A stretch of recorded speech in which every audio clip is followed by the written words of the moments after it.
Muchas gracias. Gracias por asistir. Muchas gracias, señor presidente. Queremos informarle que tiene un tiempo de 5 minutos para hacer una exposición libre de su motivo para postular como juez de la Suprema Corte de Justicia. Correcto.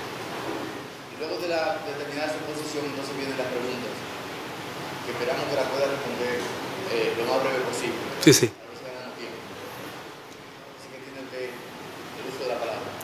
Muchas gracias, señor presidente.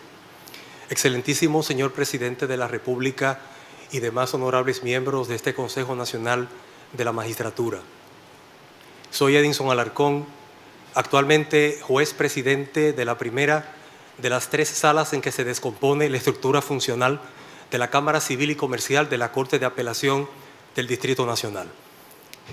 Sean mis primeras palabras para agradecer este espacio que ustedes tan gentilmente nos ofrecen y desde el cual podemos expresarles nuestro sentir más interior y desde el cual podemos ofrecerles la imagen del Poder Judicial que queremos.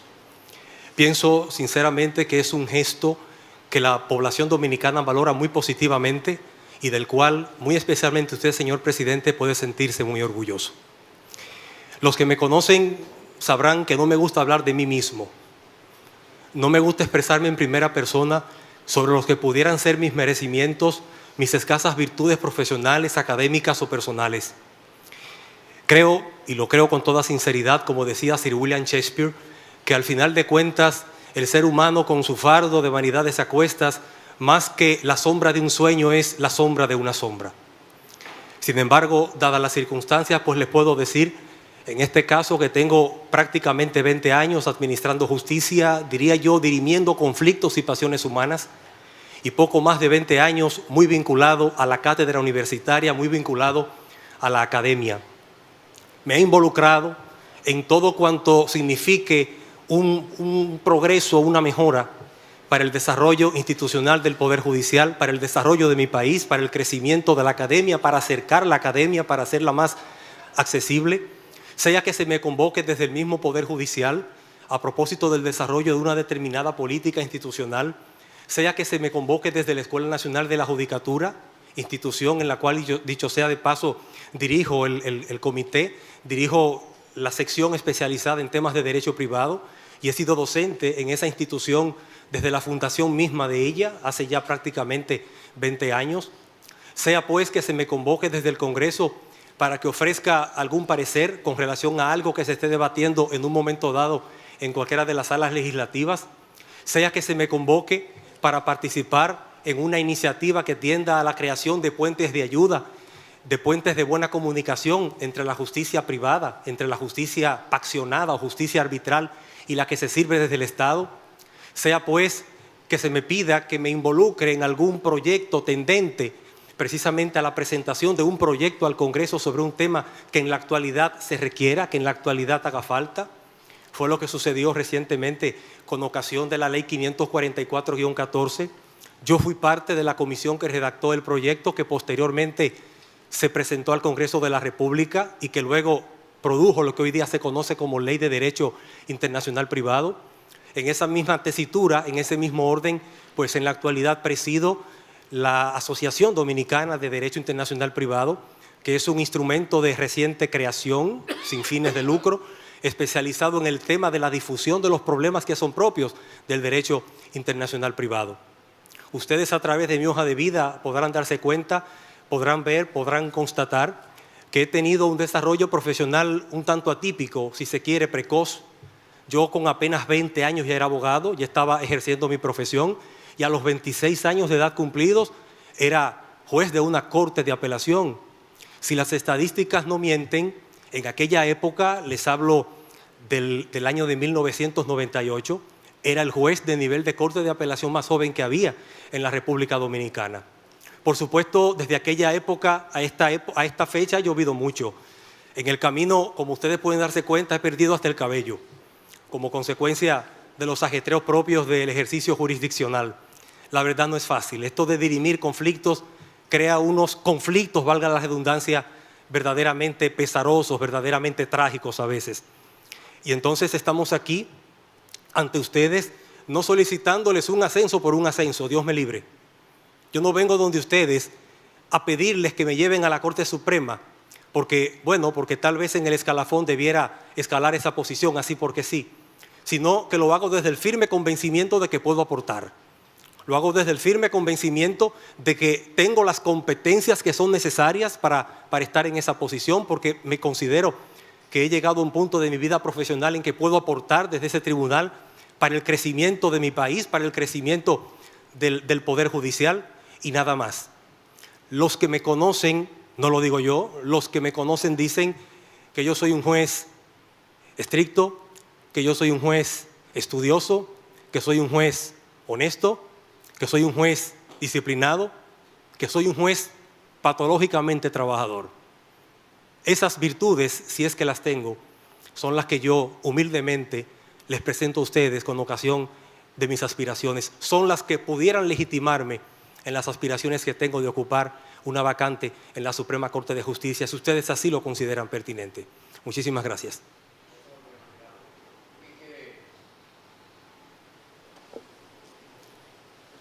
Magistrado Edison Alarcón, debo confesar que en una ocasión el magistrado Subero dijo, cuando entrevistaron al magistrado Cruzeta, que Cruzeta para esa ocasión era el filósofo de las Cortes de Apelación que tiene la Suprema Corte de Justicia.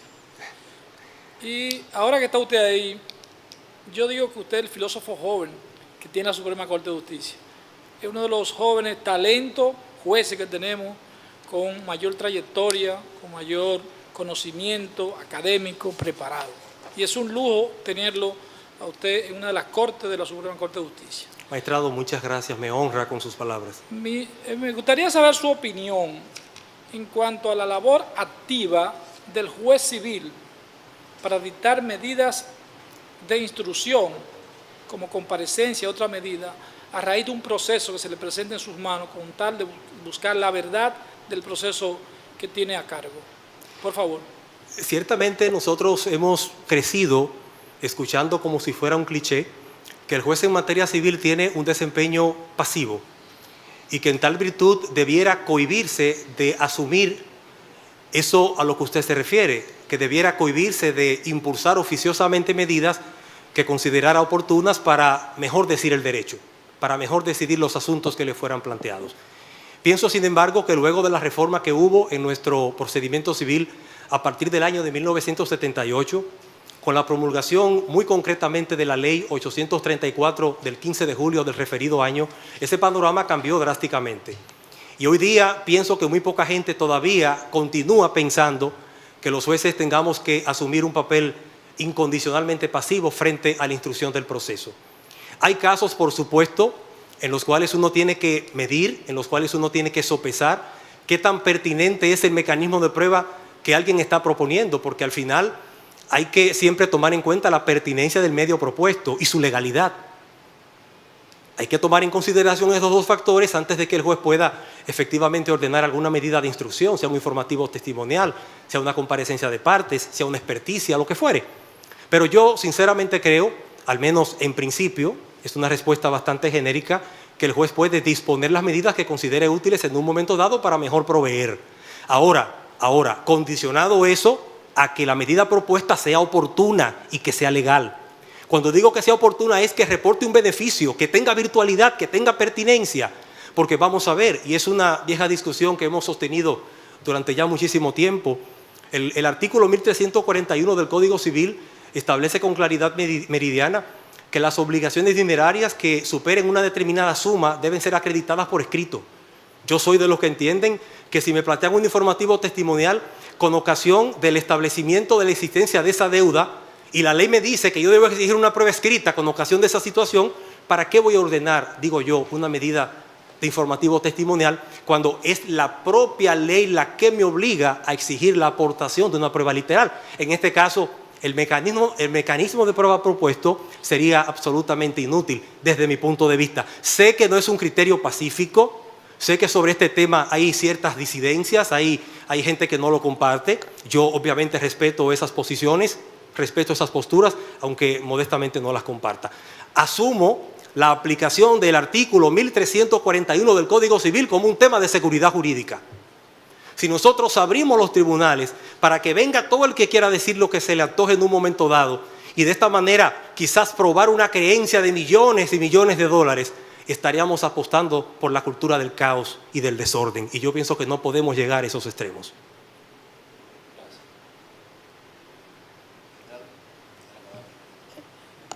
Edison, desde tu óptica, ¿dónde comienza y dónde termina lo preparatorio, lo interlocutorio y lo definitivo en materia de partición de bienes? Agradezco, desde tu óptica, tu opinión nada más. Sí, claro. Agradezco, señor presidente, sobremanera su pregunta. Es muy acuciosa y pudiéramos decir que hasta oportuna. Porque usted la refiere a un plano muy particular, al tema de la partición, no en sentido general. Al tema de la partición. Usted no me pide que de conformidad con el derecho clásico yo sobre distinga... todo a los fines de los recursos. Lo entiendo, lo entiendo. Usted no me pide que, remitiéndome al derecho clásico, diferencie entre una sentencia preparatoria, interlocutoria, definitiva, porque es algo tal vez muy elemental. Centrándonos en el tema específico de la partición, llegamos a un punto también espinoso, inestable, particularmente discutido. Exactamente. Lo que yo diga aquí no está escrito en piedra, es una cuestión sujeta a discusión y escrutinio, en eso estoy perfectamente claro. Entonces, cuando un juez en primera instancia emite una decisión en la que pura y simplemente ordena la partición del acervo común y solamente se limita a eso, a ordenar la partición correspondiente, a designar un perito, a designar un notario, el criterio que ha prevalecido, por lo menos en sede jurisprudencial hasta ahora, es que esa decisión se asimila a la categoría de las preparatorias. Quizás en puridad no sea al 100% una sentencia preparatoria, pero por lo menos se le parece mucho. Y con la finalidad de evitar que el pleito en partición se diluya, pues se ha dicho, se ha permitido o se ha asumido, ¿verdad?, que es una decisión que, aunque no sea preparatoria, debe asimilarse a esa categoría para cerrar el recurso de apelación y permitir que la partición pueda continuar sin ningún tropiezo a nivel del tribunal de primera instancia, a nivel del tribunal acuo. Tal vez sea una solución discutible, pero quizás necesaria.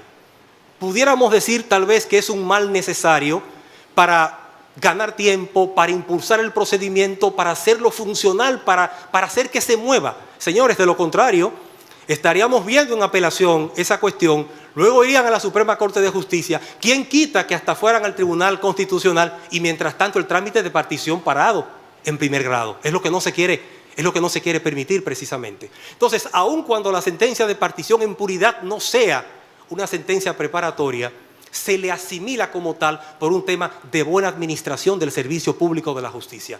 Yo lo veo así. Ese criterio pacífico cede cuando ad initio se discute, por ejemplo, el problema de la calidad. Claro, si surgen incidentes y sobre esos incidentes el primer juez emite un pronunciamiento en la misma sentencia en la que ordena la partición, inmediatamente pues la sentencia se asume como definitiva y eso abre de par en par las puertas del recurso de apelación, ya, evidentemente. Está bien, gracias. Claro. Gracias a usted, señor presidente. ¿Alguien más? Por aquí. Está bien, presidente. Gracias, presidente.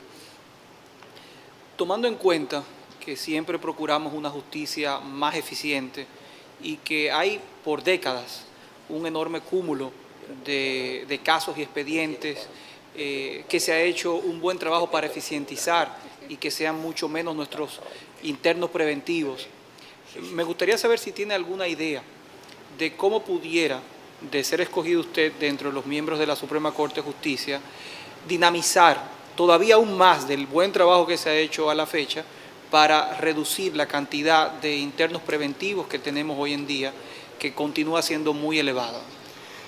Bueno, pienso que pudiera considerarse tal vez la posibilidad de reducir plazos, la posibilidad de tomar medidas para que el procedimiento fluya con más rapidez. Le confieso, señor procurador, que usted me lleva a un terreno que no es el mío. Yo no trabajo en materia penal y tal vez sería una insensatez de mi parte profundizar en un tema en el que no me considero un experto ni mucho menos. Pienso, sin embargo, que una posible solución sería la que le decía precedentemente, tal vez acortar plazos, tal vez crear mecanismos que permitan agilizar los procesos, pero le respondo de manera muy superficial porque esa no es mi especialidad. Debo aclararles algo y se lo digo con toda honestidad. soy una persona muy auténtica y normalmente digo lo que pienso. Contesto, ¿verdad? Me hacen alguna que otra pregunta, la contesto con vehemencia. No crean ustedes que es que tengo un gesto autoritario ni cosa parecida. Es que me meto mucho en el tema. La academia de algún modo te condiciona para que sea así, pero absolutamente nada que ver. Soy una persona acostumbrada a trabajar en equipo, siempre he trabajado en equipo, he sido siempre juez de una corte de apelación y no tengo ningún problema en respetar las posturas que son contrarias a las mías. Muchísimas gracias. La reformulo y olvidemos la parte de los internos, sino que pensémoslas también en eficientización y en acortar plazos en el resto de las salas. Dejemos a un lado la penal, también sucede lo mismo, hay un gran cúmulo, hay mucho trabajo Sí. y hay una gran espera, de nuevo, reconociendo el muy buen trabajo y el gran esfuerzo que está haciendo los actuales miembros de la Suprema. Pero de ingresar usted, ¿cómo lograría en esas otras dos salas o en el resto de los temas poder acortar los plazos con la legislación actual? Yo he sido un crítico a veces imprudente, a veces demasiado sincero, con relación a la dinámica casacional dominicana. He comentado, de hecho, los textos del Código de Procedimiento Civil y de la legislación que lo complementan, referido al tema de los recursos. Y al hacer ese trabajo de investigación, yo he formulado algunas críticas a la dinámica casacional, al procedimiento que actualmente rige a propósito del recurso de casación en la Suprema Corte de Justicia. Por ejemplo, he sugerido, y esto pudiera tal vez contestar a su pregunta, magistrado, he sugerido, por ejemplo, eliminar la expedición del célebre auto que emite el presidente autorizando al recurrente en casación para emplazar al recurrido. Creo que es un trámite absolutamente fútil, creo que es un trámite absolutamente innecesario. La ley dice que el auto debiera firmarlo, debiera expedirlo el presidente. En la práctica, quien expide ese auto es el secretario de la Suprema Corte de Justicia. Entonces, ¿qué más da? La permanencia de ese trámite sugeriría la idea de que el presidente de la Suprema Corte pudiera denegar la autorización que le pide el recurrente para emplazar al recurrido. Y esto nunca ocurre. Entonces, ¿cuál es la razón de ser? ¿Cuál es la finalidad teleológica que se desprende de la existencia, verdad, de ese trámite? Lo mismo digo en cuanto a la audiencia en casación. ¿Para qué sirve la audiencia en casación? Estamos ante un procedimiento que es netamente escrito, en el que todo se prueba a través de la aportación de acreditación documental. Entonces, ¿de qué sirve una audiencia ante la Suprema Corte de Justicia? Tengo entendido que en el proyecto de Código Procesal Civil que actualmente reposa en las salas legislativas, pues se sugiere la eliminación de esa audiencia. Se deja abierta una brecha, se deja abierto un intersticio y se pudiera hablar de la posibilidad de la audiencia solo si la Corte Suprema lo considera necesario. Pero en condiciones normales que esa audiencia debiera ser definitivamente eliminada. Y esa es la tendencia precisamente. Otra cosa, en una contestación netamente civil, en una contestación en la que se dirimen intereses netamente privados, ¿qué hace opinando el Ministerio Público? Salvo que sea un tema de familia, por supuesto, un tema concernido al estado civil de las personas. Pero una deuda dineraria, por amor de Dios. La validación de una hipoteca, por amor de Dios. ¿Qué hace eso en el despacho del Ministerio Público, que entonces tendría que tomarse la molestia de preparar un dictamen, motivarlo y entonces luego, después de ahí, poder pasar a la audiencia? La audiencia tiene que esperar, de hecho yo propugno porque se elimine, pero en el estado actual de nuestro derecho, la audiencia tiene que esperar a que el Ministerio Público emita su dictamen, lo cual a veces toma un tiempo considerable. La ley dice que lo debe hacer en un plazo de 15 días. Pero sabemos que ese plazo no es fatal. Y mientras tanto el procedimiento está parado. Mientras tanto el procedimiento está varado. Y no debiera ocurrir. En fin, esas cosas pudieran contribuir, pienso yo, a agilizar la cognición del recurso de casación, específicamente a nivel de la primera sala de la Suprema Corte de Justicia. Muchísimas gracias. A usted, magistrado, muy amable. Muchas gracias, magistrado. Buenas tardes. Por cierto, magistrado, en su formulario, presidente, reconoció que había sido profesor nuestro en la Universidad Iberoamericana. No me fue muy bien, por cierto. Pero no fue la única cepa. Espero que usted no tome represalias por eso. No, y lo consideré necesario porque se me pedía un ejercicio de transparencia, sí, claro, y de honestidad. Claro. Y la verdad es esa, yo fui su profesor, aunque como bien pongo, ¿verdad?, en la hoja correspondiente no hemos tenido un contrato cercano. Es así. Dos breves preguntas. La primera, sé que usted aplicó para ser juez de la Suprema Corte de Justicia. Sin embargo, yo soy de los que creo, o me ha agradado la idea de explorar la posibilidad de que jueces de corte también pudieran ser jueces del Superior Electoral.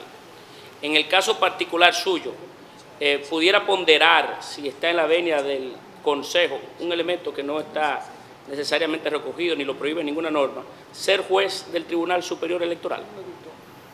Es una cuestión que tú me había planteado, se lo digo con toda sinceridad.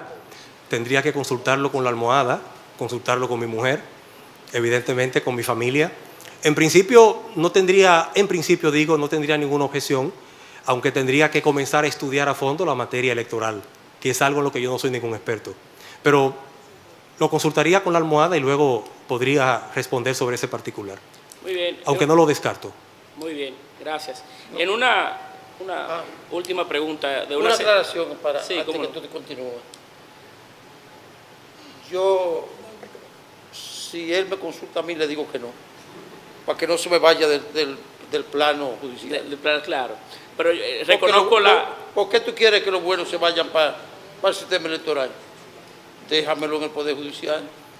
Bien, pero permítame también, magistrado, yo explorar dar satisfacción a mis preocupaciones, ¿verdad? En una sentencia, magistrado, dado por ustedes, la sentencia número 026-02 del 2016, en la que declaraba inconstitucional un artículo de la ley del notario, me parece que el artículo 51 de manera específica, a mí me llamó la atención de que ustedes declararan la inconstitucionalidad de una disposición legal basada en circunstancias materialmente extrajurídicas. ¿Basada en qué precepto constitucional o en qué causal asumieron o dieron base a esa sentencia? Me gustaría conocer o que usted pudiera ampliar sobre esa decisión de ustedes o suya.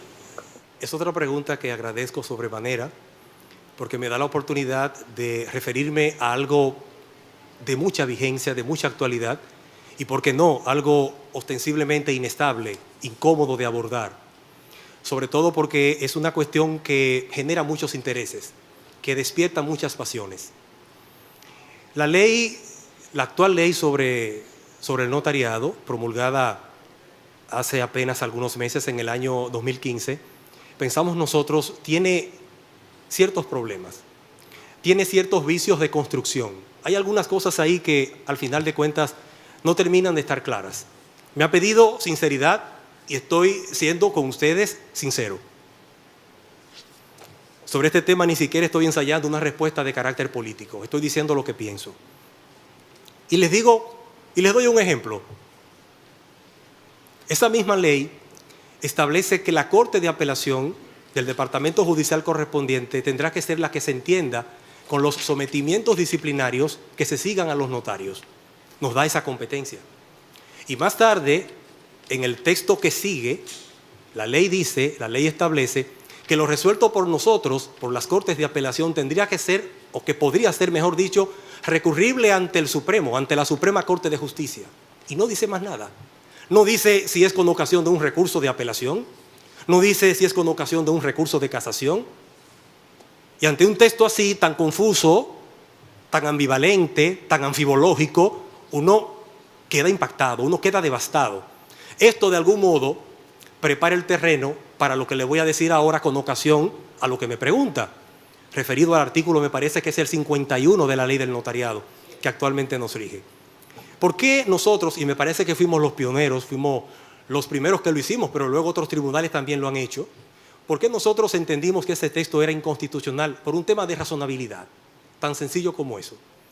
La ley del notariado, la misma ley en cuestión, establece que habrá un notario por cada 10.000 habitantes aproximadamente. Y que en aquellas comunidades que tengan una población pequeña, una población baja, que tengan menos de 10.000 habitantes o 10.000 habitantes exactamente, habrá no más de 2. Pero el punto es que habrá un notario en condiciones normales por cada 10.000 habitantes. ¿Cuántos notarios tenemos en una ciudad relativamente grande de la República Dominicana, en el Distrito Nacional, en la provincia de Santo Domingo, en Santiago de los Caballeros? Usted necesita notificar con cierta rapidez, con cierta premura, un embargo, un embargo retentivo, por ejemplo, un embargo conservatorio, por ejemplo, necesita practicar un desalojo y de repente no encuentra un notario, porque es que son muy pocos. ¿Por qué entonces consagrar esa exclusividad a favor de los notarios?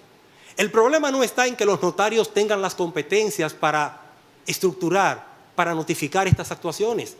El problema está en que la ley establece que ellos ejercerán estas atribuciones con carácter de exclusividad.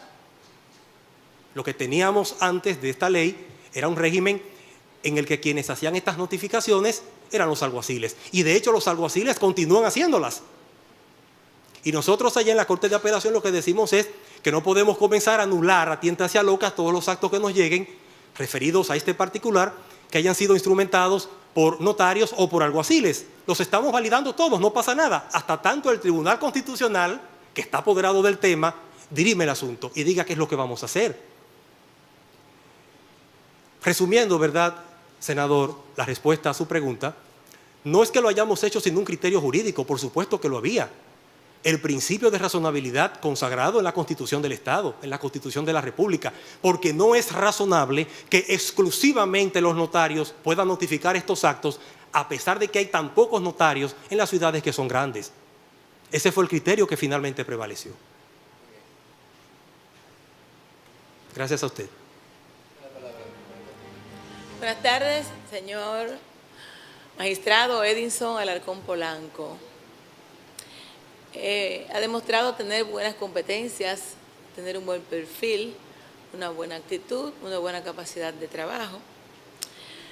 Y me resta preguntarle, de ser electo, ¿cumpliría usted con la ley a contrapelo de que en la decisión tomada pudiese estar afectando a una de las personas a través de las cuales se le facilitó un nombramiento? Soy juez. Lo soy por convicción. Lo soy porque esa es mi naturaleza. Habrá quien hasta me haya dicho que debiera estar en el ejercicio privado de mi profesión y sin embargo sigo siendo juez con todo lo que eso implica. Venciendo muchas tentaciones. Debo decirlo con honestidad y con sinceridad. Modestia aparte, me considero un juez muy digno.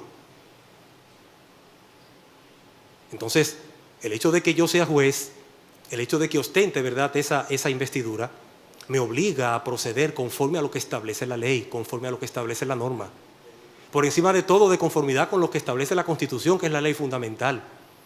Y luego, con arreglo a lo que establece la ley adjetiva.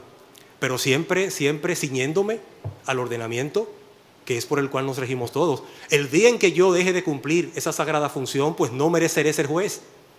Sería una criatura indigna. No sería digno, ¿verdad?, de que ustedes me distinguieran nombrándome en esta posición. ¿Cuáles son, a su juicio, cuáles son las principales tentaciones y peligros que tiene un juez en el día a día? Tentativas de soborno, insinuaciones indecorosas, aptitudes displicentes, de todo, hay de todo. Vivimos en esta sociedad, sabemos las tentaciones con las que hay que luchar constantemente. O sea que, frente a esos desafíos, se impone la necesidad de que el juez asuma una actitud de decoro, de dignidad, de decencia, nada más elemental que eso. Y no soy, Dios me libre, más serio que nadie, de ninguna manera. Soy un ciudadano con convicciones, un ciudadano convencido de sus responsabilidades, que tiene hijos que vienen detrás de mí, y debo predicarles con el ejemplo. Pienso que al final de cuentas eso es lo que cuenta, eso es lo que importa. A la hora de decidir cualquier caso, lo primero que determino es si luego puedo dormir tranquilamente en mi casa. Si no puedo dormir tranquilamente, hay problemas. Por eso le puedo asegurar a usted que en razón de mis convicciones, de la formación que recibí en mi casa, sobre todo la formación que me inculcó mi madre, yo debo proceder derecho. Yo debo proceder con apego a lo que dice la ley. Muchas gracias. Gracias. No hay más preguntas. Magistrado, muchas gracias por su participación. Gracias por haber venido y mucha suerte. Pase buena tarde. Muchísimas gracias a ustedes por recibirme. Son ustedes muy amables. Buenas tardes.